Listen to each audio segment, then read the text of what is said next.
यह कहानी एक छोटे से गांव की है जहां एक पुराना हवेली खड़ा था। गांव वाले उस हवेली के बारे में अक्सर कहानियां सुनाते रहते थे, लेकिन कोई भी उस हवेली के पास जाने की हिम्मत नहीं करता था। कहा जाता था कि वहां रात को अजीब आवाजें आती थीं और कई लोग वहां गायब हो चुके थे। एक दिन एक युवक जिसका नाम रवि था, उसने इस हवेली के रहस्यों को जानने का निर्णय लिया। रवि को डर का कोई अनुभव नहीं था और वह चाहता था कि वह उस हवेली में छिपे भूतिया सच का पर्दाफाश करे।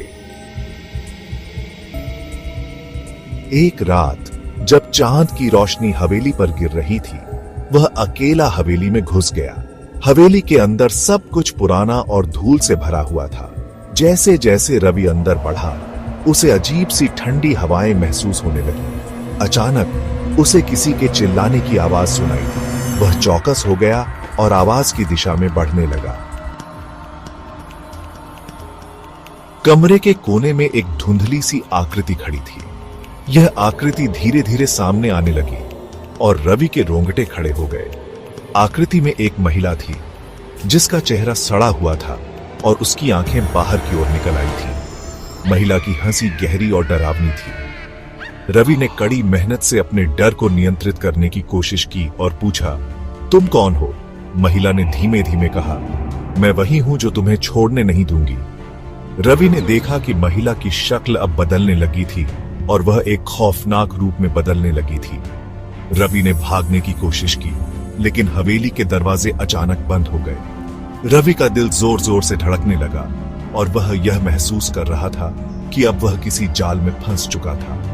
अचानक एक खिड़की के पास एक दूसरी आकृति दिखी। यह एक और भूत था जो उसके करीब आ रहा था। रवि ने जान बचाने के लिए जोर से चिल्लाया, कृपया मुझे छोड़ दो। लेकिन उन दोनों भूतों की हंसी और चीखों के बीच रवि की आवाज गुम हो गई। अगले दिन गांव वाले जब हवेली में गए तो उन्होंने रवि को देखा।